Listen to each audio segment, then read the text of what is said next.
Puji nama Tuhan, Shalom, Shalom. Selamat ulang tahun, keluarga besar City of Love yang ke-12. Puji nama Tuhan, semakin sehat Indonesia, kita sudah ada di endemi. Beberapa hari yang lalu saya membaca berita bahwa kasus kematian karena COVID-19 sekarang posisinya sudah di urutan yang ke-14. Tentunya waktu Omikron mungkin kasus kematian karena COVID itu yang pertama. Pastinya kasus kematian karena Delta itu urutan yang pertama. Tetapi sekarang menurut berita minggu yang lalu, itu posisinya kematian karena COVID sudah di urutan ke-14. Kita mengucap syukur, doa-doa kita dijawab.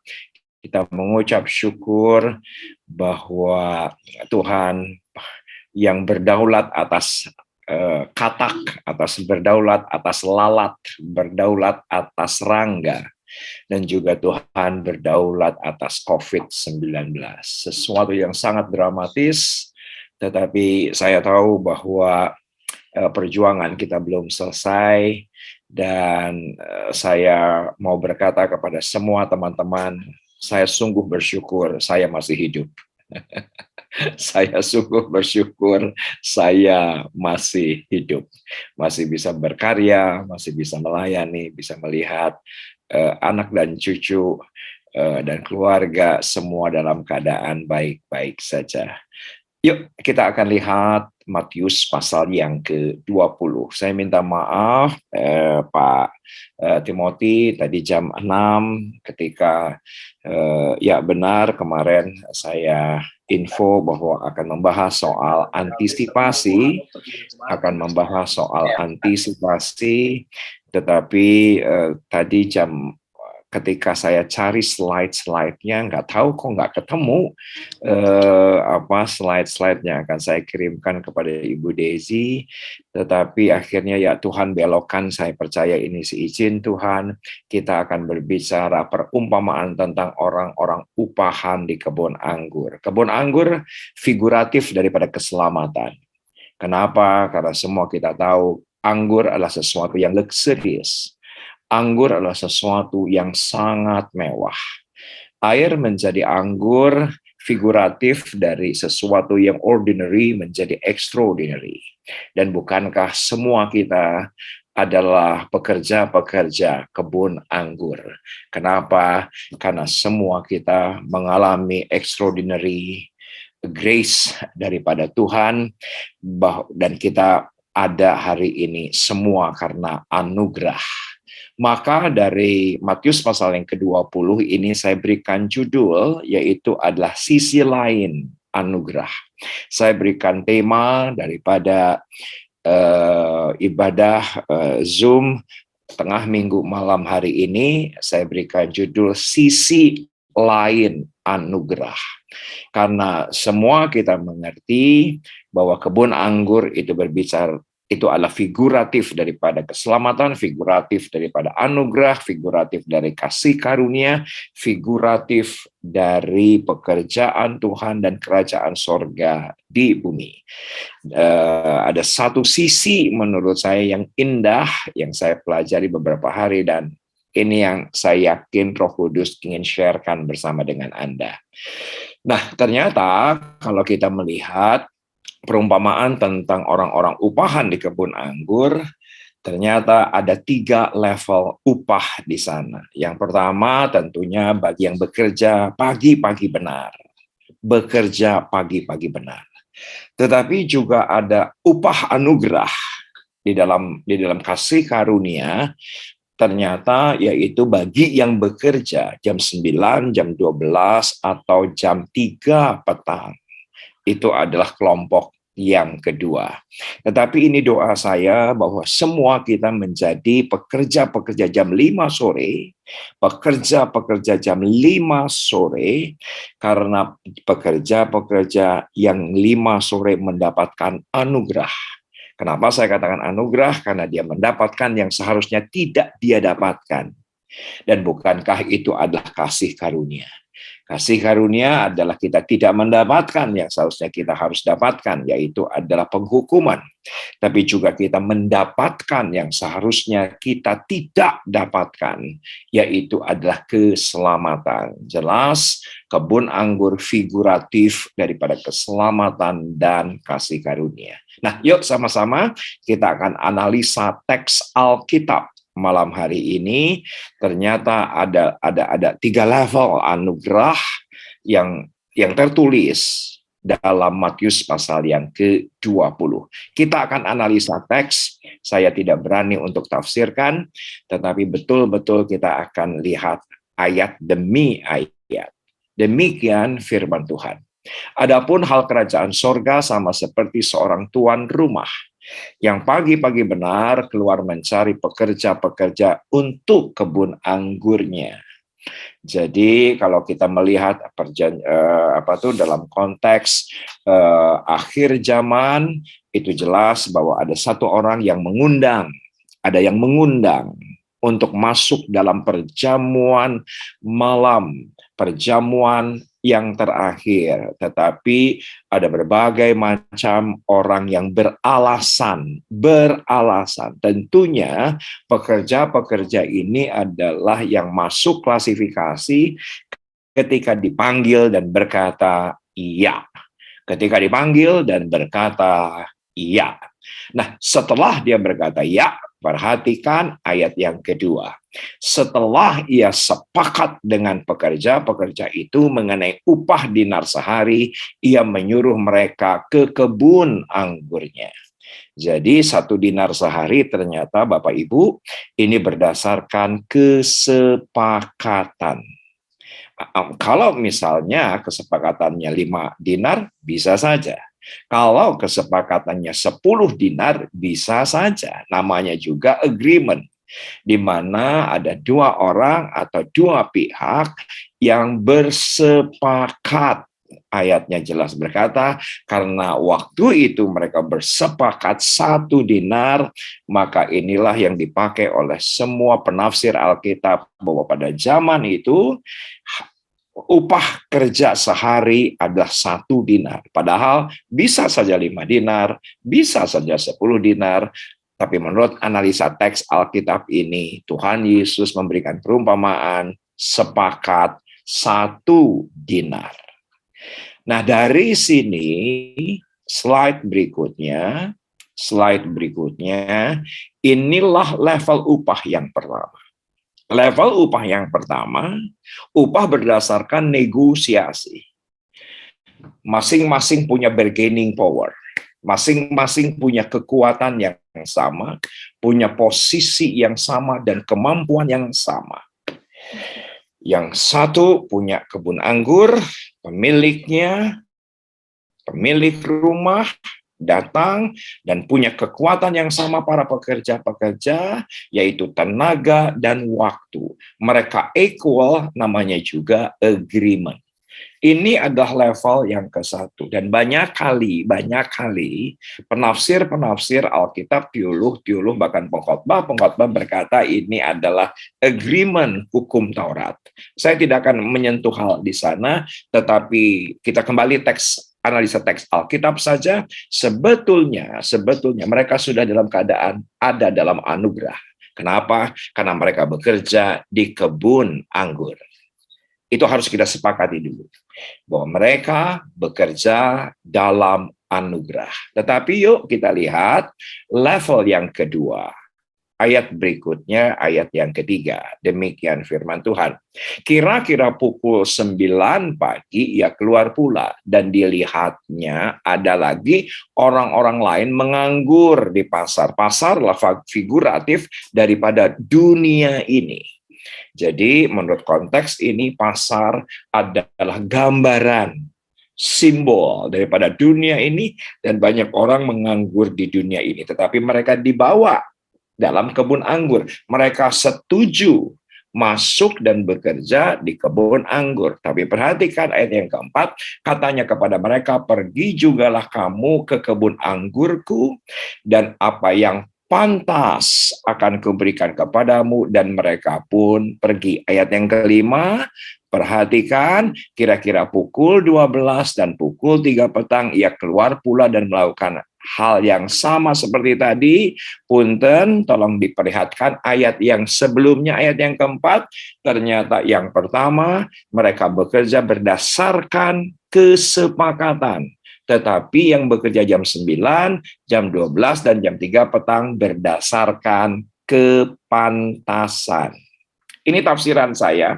Maaf, ini tafsiran saya, memberanikan diri berdasarkan kepantasan, maka mungkin saja karena tidak tertulis, yang jam 9 pagi mendapatkan 3/4 dinar. Yang jam 12 siang mendapatkan mungkin setengah dinar. Mungkin yang jam 3 petang mendapatkan 1/4 dinar. Kenapa? Karena berdasarkan kepantasan. Tentunya adalah kepantasan waktu. Karena yang pagi-pagi mereka bersepakat jam 7 pagi. Nah, perhatikan slide berikutnya, level kedua. Ternyata yang bekerja di dalam anugerah itu berdasarkan kepantasan. Berdasarkan kepantasan. Upah berdasarkan kepantasan situasi, kondisi, dan keadaan. Maka saya berani menafsirkan yang jam 9 sesuai dengan situasi 3/4 dinar, yang jam 12 siang berdasarkan kondisi karena sudah setengah hari mungkin setengah dinar, yang jam 3 petang karena keadaan itu 1/4 dinar. Tetapi ada yang luar biasa. Ini doa saya untuk semua kita. Ayat selanjutnya adalah yang mendapatkan anugerah penuh. Anugerah penuh. Bukan anugerah karena kesepakatan, bukan anugerah karena kepantasan. Ini anugerah yang luar biasa, karena semua kita tahu yang jam 5 sore mendapatkan yang tidak pernah dia lihat, yang tidak pernah dia bayangkan, yang tidak pernah timbul dalam hati, itu yang dia terima.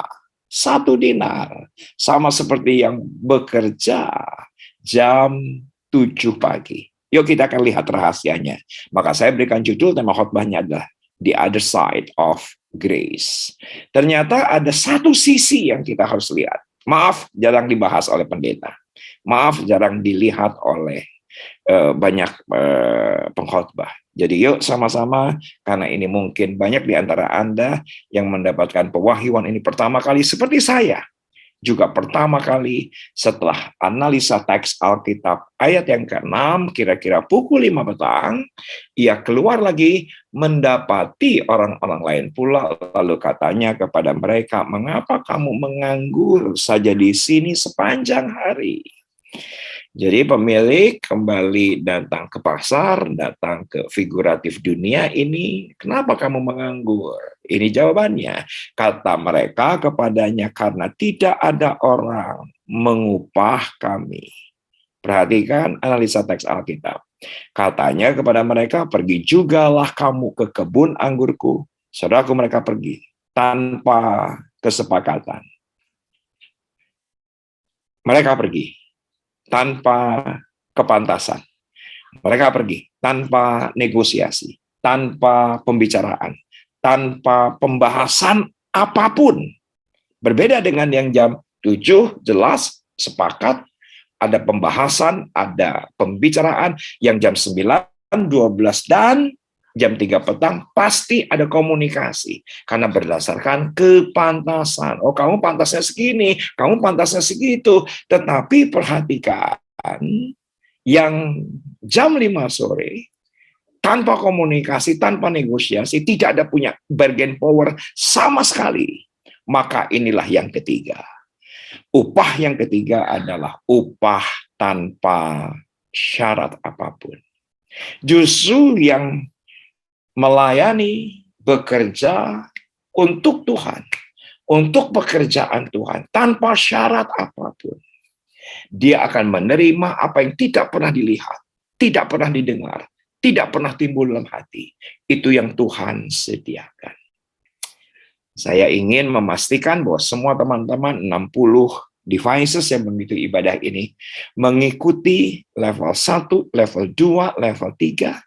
Yuk sama-sama dengan iman, dengan iman, tulis saya bekerja jam 5 sore. Yuk sama-sama tulis. Selama Anda tulis, saya mau minum. Gitu. Saya bekerja jam 5 sore. Yang tidak pernah dilihat, yang tidak pernah didengar, yang tidak pernah timbul dalam hati, itu yang Tuhan sediakan. Yuk sekarang live chat, sekarang ketik, saya bekerja, thank you, nuhun. Ya, yang lain bisa diketik sambil saya minum sebentar. Karena ini sangat menarik sekali, saya akan tunjukkan satu pewahyuan setelah saya selesai minum. Pak Agus, kumaha damang? Pak Agus, kumaha damang?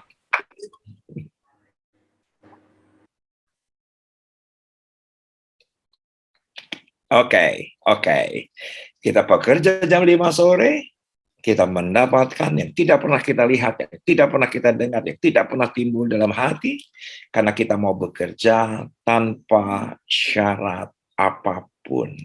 Tanpa syarat apapun. Saudara, kalau soal tanpa syarat apapun, yang saya ingat adalah, ini cerita lama dari kehidupan saya.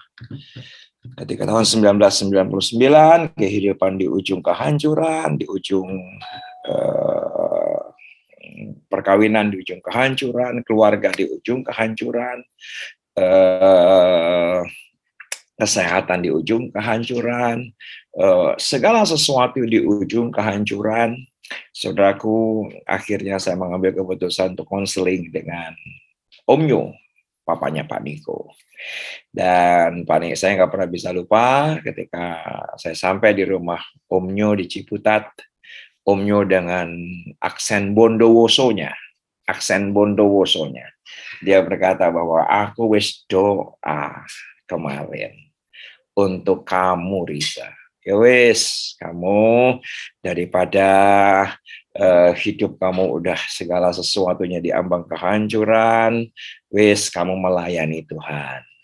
Saudaraku, ketika saya komunikasikan dengan istri saya, kita keluar dari perusahaan di mana setiap tanggal 25 pasti ditransfer sebagai manajemen perusahaan Amerika kedua terbesar di dunia, bukan hanya sebagai staf semata tetapi sudah menjadi manajemen, dan dengan segala fasilitas, segala allowance yang sangat-sangat besar. Saudara saya berkata, tetapi Mam, kita harus menerima bahwa nanti tanggal 25 kalau kita mengatakan hari ini ya, bulan berikutnya kita tidak akan pernah terima lagi. Mau perusahaan rugi, pasti tanggal 25 ditransfer. Target nggak tercapai, pasti tanggal 25 pasti transfer.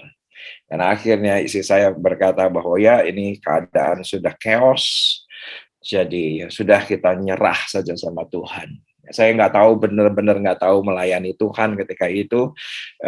Ya masih dikuasai narkoba yang menguasai 20 tahun. Saya mau melayani sebagai apa juga nggak tahu, dapat apa juga nggak tahu. Yang akhirnya ya saya tahu saya menjadi pendoa syafaat dan saya melayani sebagai relawan. Saya melayani sebagai volunteer. Jadi tanpa syarat apapun, tanpa negosiasi apapun, tanpa pembicaraan apapun, namanya juga relawan. Ternyata sekian tahun kemudian Om Nyo mengatakan bahwa kamu bisa menggantikan wakil gembala sidang GBI Sawangan. Dan setelah itu Om Nyo meninggal tanpa diduga, saya menjadi pengganti daripada Pak Om Nyo. Dan sampai hari ini saya sudah melayani sebagai gembala sidang 16 tahun. Sampai hari ini tetap relawan. Sampai hari ini tetap volunteer. Saya tidak mengambil hak saya gaji, nggak mengambil hak saya sebagai perpuluhan, sebagai ADART GBI, ya tanpa syarat apapun. Sampai hari ini tanpa syarat apapun. Saya cuma bertanya sama Ibu Elsa, kita nih waktu itu punya uang berapa kok sampai senekat itu. Dulu kan kamu keluar, kamu cairkan jam sostek, kira-kira 15 juta rupiah. Puji Tuhan, dengan 50 juta rupiah, 15 juta rupiah sampai hari ini, cukup 23 tahun. Cukup 23 tahun, nggak pernah keleleran. Apa yang tidak pernah dilihat, apa yang tidak pernah dengar, Tuhan sediakan. Ini doa saya, apa saja untuk Tuhan tanpa syarat. Perhatikan ayat berikutnya. Kenapa orang ini tanpa syarat? Menurut saya sederhana. Karena pekerja jam 5 tahu diri. Saya ulangi sekali lagi. Karena pekerja jam 5 tahu diri. Kenapa? Jam 9 pagi, jam 7 pagi ada negosiasi karena posisi sama. Kenapa yang jam 9, jam 12, jam 3 sore ada kepantasan, ada pembicaraan karena posisi walaupun berkurang tetapi ada bargaining power. Tapi yang jam 5 sore dia tahu cuma kerja 1 jam. Dia tahu diri, enggak negosiasi. Dia tahu diri, enggak bicara apapun. Dia tahu diri. Mau daripada nganggur, saya juga tahu diri. 20 tahun narkoba, tahu diri sampai hari ini. Saya nggak pernah sekolah Alkitab. Saya tahu diri. Sampai hari ini, saya tahu diri. Saya masih banyak kekurangan. Nggak berani tuntut apapun kepada GBI Sawangan yang sudah 16 tahun saya layani. Tidak berani. Karena tahu diri.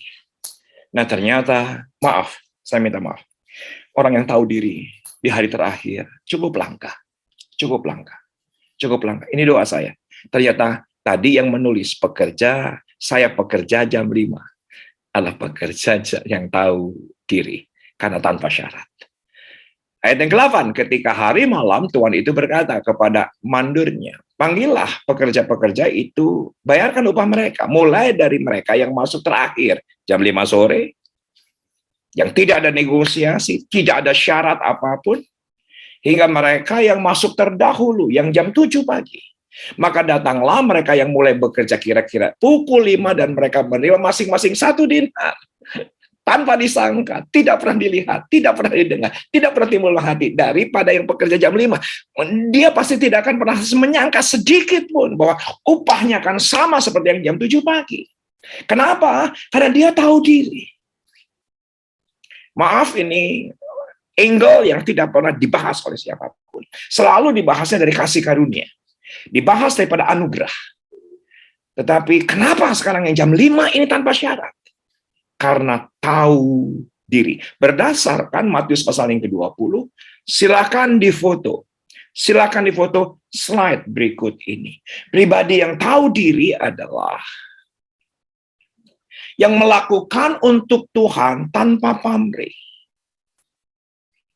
Ikhlas. Karena kita sadar, tahu diri. Jadilah jadi full-timers yang tahu diri. Jadilah jadi diaken yang tahu diri. Jadilah pengusaha yang tahu diri. Jadilah menjadi jemaat City of Love yang tahu diri. Yang apa saja yang kita kerjakan untuk Tuhan, untuk gereja City of Love. Tahu diri, tanpa pamrih dan ikhlas. Yang tidak pernah dilihat, yang tidak pernah didengar, Tuhan akan sediakan bagi dirimu, keluargamu, keuanganmu, kesehatan. Tuhan tidak akan pernah buta kepada orang yang tahu diri. Yang jam 5 sore karena tahu diri tanpa syarat, Tuhan nggak buta. Ini jarang dibahas. Ini jarang dibahas. Tapi saya berdoa sungguh. Saya berdoa di ulang tahun yang ke-12, memasuki tahun yang ke-13. Kita menjadi gereja yang lebih sadar, tahu diri. Dan saya yakin ada berkat-berkat yang Tuhan akan kerjakan luar biasa untuk City of Love. Karena saya begitu yakin yang bekerja jam 5 sore mengerjakan setiap tugasnya maksimal. Kenapa? Karena dia berkata, seharian nganggur. Seharian nggak ada yang memperkerjakan aku. Dan ketika dia bersemangat masuk ke kebun anggur, pasti antusias. Pasti antusias. Pasti maksimal. Pasti all out. Pasti all out. Apa saja dikerjakan, all out. Dan jelas dia menerima persediaan dan takdir ilahi yang hebat. yang betul-betul yang tidak pernah dilihat, yang tidak pernah didengar, yang tidak pernah timbul dalam hati, itu yang diterima oleh pekerja jam 5. Hanya karena satu kata, tahu diri. Masih hidup aja puji Tuhan, Pak. Masih hidup aja puji Tuhan, Bu. Jadilah suami yang tahu diri. Pasti perkawinanmu bahagia. Jadilah istri yang tahu diri, anak yang tahu diri, pelayan Tuhan, pengurus tahu diri, menjadi jemaat yang tahu diri. Contoh sederhana, jangan datang ke gereja terlambat. Tahu dirilah. Kita berkata, oh semua dari Tuhan, Tuhan Yesus baik. Tahu dirilah persepuluhan. Bukankah petani saja untuk memastikan masa depannya, panen tidak pernah diambil, dikonsumsi semuanya.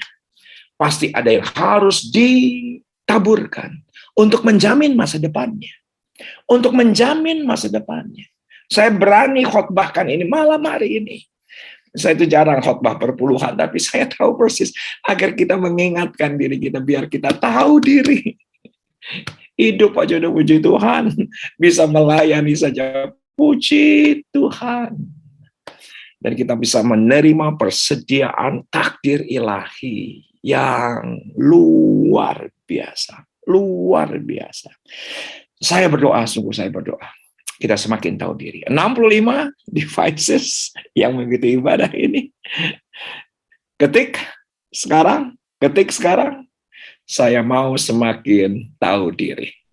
Dan saudara akan lihat sesuatu yang hebat terjadi dalam kehidupanmu. Memasuki semester kedua, tahun 2022 ini. Ketika kita pastikan kita semakin tahu diri, hidup adalah anugerah. Semakin tahu diri, anak-anakku diberkati. Semakin tahu diri, aku bekerja hari ini betul mungkin tidak sebaik sebelum pandemi. Aku bekerja hari ini gajiku tidak sebaik sebelum pandemi, tapi tahu dirilah. Tahu dirilah. Ada begitu banyak orang di luar sana, di luar 66 devices yang hidupnya kurang beruntung dibandingkan kita semua. Kita adalah orang-orang yang sangat beruntung. Dan ketika kita mensyukuri semua yang baik, yang Tuhan anugerahkan dalam kehidupan kita, kita tahu diri. Karena yang jam 5 sore, tahu diri. Tanpa negosiasi, tanpa pamrih, ikhlas, maksimal. Dan akhirnya menerima persediaan Tuhan. Wow. Bagi yang ingin ketik wow, boleh. Wow. Keren banget sih, bener. Yuk kita lihat ayat selanjutnya. Ayat 10. Kemudian datanglah mereka yang masuk terdahulu. Ya. Ini yang masuk jam 7 pagi. Sangkanya akan mendapat lebih banyak. Tetapi mereka pun menerima masing-masing 1 dinar juga. Ayat yang ke-11. Ketika mereka menerimanya, mereka bersungut-sungut kepada Tuhan itu. Ayat yang ke-12. Katanya mereka yang masuk terakhir ini hanya bekerja 1 jam. Dan engkau menyamakan mereka dengan kami yang sehari untuk bekerja berat dan menanggung panas terik matahari.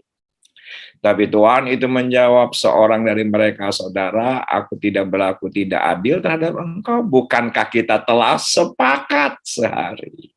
Langsung saja slide berikutnya. Menurut Matius pasal yang ke-20. Pribadi yang tidak tahu diri itu seperti apa sih? Yang hanya menuntut.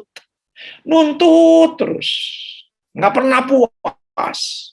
Menjadi suami yang tidak pernah puas, menjadi karyawan yang tidak pernah puas, menjadi hamba Tuhan yang tidak pernah puas. Akhirnya terpengaruh sedikit, menjadi ikut robot trading, bukannya untung-buntung. Saudaraku, nggak pernah puas, nggak pernah bersyukur. Saya yakin yang jam 5 sore pasti bersyukur. Pasti bersyukur. Bekerja dengan semangat, ternyata saya khawatir kenapa yang jam 7 pagi Tuhan tidak berbelas kasihan, ya karena nggak happy melayani, nggak happy bekerja, nggak suka cita, Terus menuntut, terus bersungut-sungut. Jadi play victim, wah saya kan udah bekerja siang-siang kepanasan, malah saya jadi malah khawatir. Dia berkata, saya males juga nggak apa-apa, udah sepakat 1 dinar. Saya mau kerja seenak saya sendiri juga nggak apa-apa, udah sepakat 1 dinar. Saya minta maaf betul apa banyaknya orang kalau kita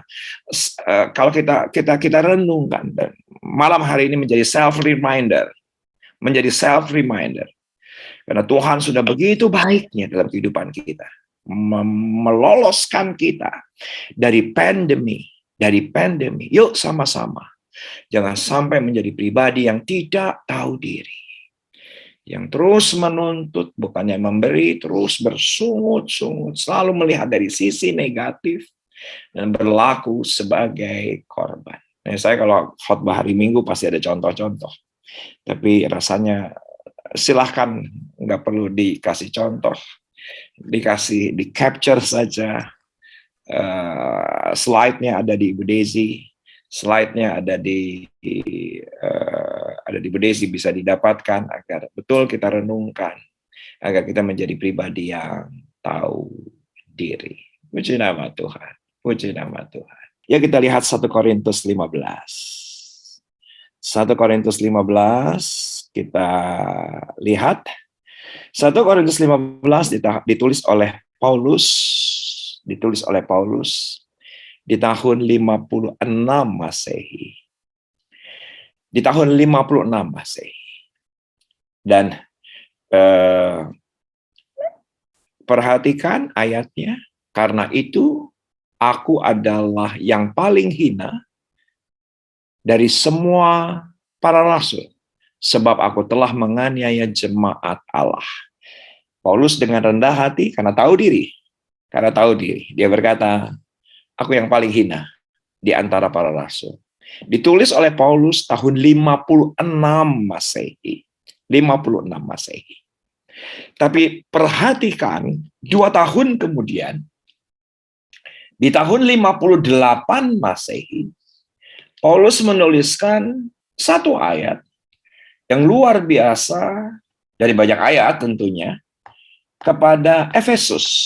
Yuk kita lihat. Kitab Efesus pasal yang ketiga.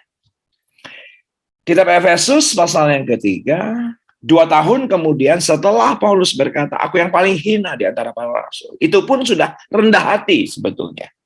Karena Paulus adalah rasul yang hebat. Dari 40 penulis Alkitab, 1 menulis 2/3. Bahkan ada yang berkata 3/4 perjanjian baru. Dahsyat. Dia berkata, aku yang paling hina. Tetapi 2 tahun kemudian, perhatikan. Dia berkata, di tahun 58 Masehi, kepada jemaat Efesus, ayatnya berkata, kepada aku yang paling hina di antara segala orang kudus, telah dianugerahkan kasih karunia ini untuk memberitakan kepada orang-orang bukan Yahudi kekayaan Kristus yang tidak terduga itu. Sudah 2 tahun kemudian, ternyata Rasul Paulus semakin tahu diri, semakin rendah hati. Dia tidak lagi berkata bahwa aku yang paling hina di antara para rasul, aku paling hina di antara jemaat Tuhan, orang kudus. Dia diskon dirinya, dia downgrade dirinya, lebih rendah lagi, karena semakin tahu diri. Paulus ketika dia dapati kemuliaan semakin besar, berkat semakin besar, keuangan semakin baik, perlindungan Tuhan semakin dahsyat, bukan semakin otoriter, bukan semakin sombong, bukan semakin arogan, tapi semakin tahu diri dan rendah hati. Dia berkata, aku yang paling hina di antara orang-orang kudus. Tapi perhatikan 2 tahun kemudian, 1 Timotius 1 ditulis tahun 60 Masehi. Perkataan ini benar dan patut diterima sepenuhnya. Kristus Yesus datang ke dunia untuk menyelamatkan orang berdosa. Dan di antara mereka, akulah yang paling berdosa. Ternyata Paulus semakin dewasa, semakin tahu diri, semakin rendah hati. Dia sadar semua karena kasih karunia. Semua sadar karena anugerah. Hidup saja masih kasih karunia. Semua kita mungkin melihat film di Netflix dengan judul The Apostle. Dia di penjara, tapi dalam keadaan di penjara karena Paulus meninggal di tahun 67 Masehi. Ketika dia dipenjarakan di Roma, keadaannya sulit, tetapi tetap mengucap syukur, tetap melayani maksimal, tetap tanpa pamrih dengan Tuhan. Dia aniaya sekalipun. Bahkan dia berkata, aku paling berdosa daripada orang yang paling berdosa. Bukankah ini sikap tahu diri? Ini doa saya. Dan saya tahu persis kenapa Tuhan menginginkan saya khotbah ini buat saya. Agar semakin tahu diri. Dan kita menerima yang luar biasa di depan kita dahsyat. Nama Tuhan Yesus Kristus, kami bersyukur untuk 12 tahun penyertaan-Mu luar biasa. Banyak yang Kau perbuat, banyak yang Kau percayakan, banyak yang Kau anugerahkan. Dan biarlah semua kami, termasuk aku yang juga kemarin gereja kami juga berulang tahun ke-29 menjadi gereja yang tahu diri. Yang tahu diri bahwa semua karena kasih karunia, semua karena kebaikan. Ampuni kami Tuhan, seringkali kami melihat dari sisi negatif, sisi yang salah, sisi yang kurang. Selalu menuntut. Bahkan seringkali kami melayani dengan pamrih, kami mengerjakan untuk Tuhan pamrih. Untuk kami lebih diberkati, untuk kami lebih diberkati. Padahal kami tahu, kami memberi dari sebagian yang sudah Tuhan beri dalam kehidupan kami.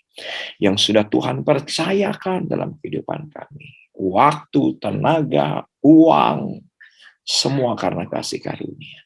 Terima kasih Tuhan, terima kasih.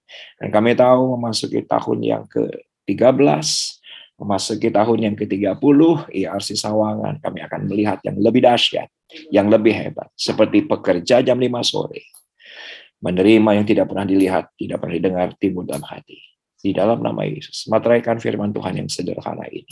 Amin.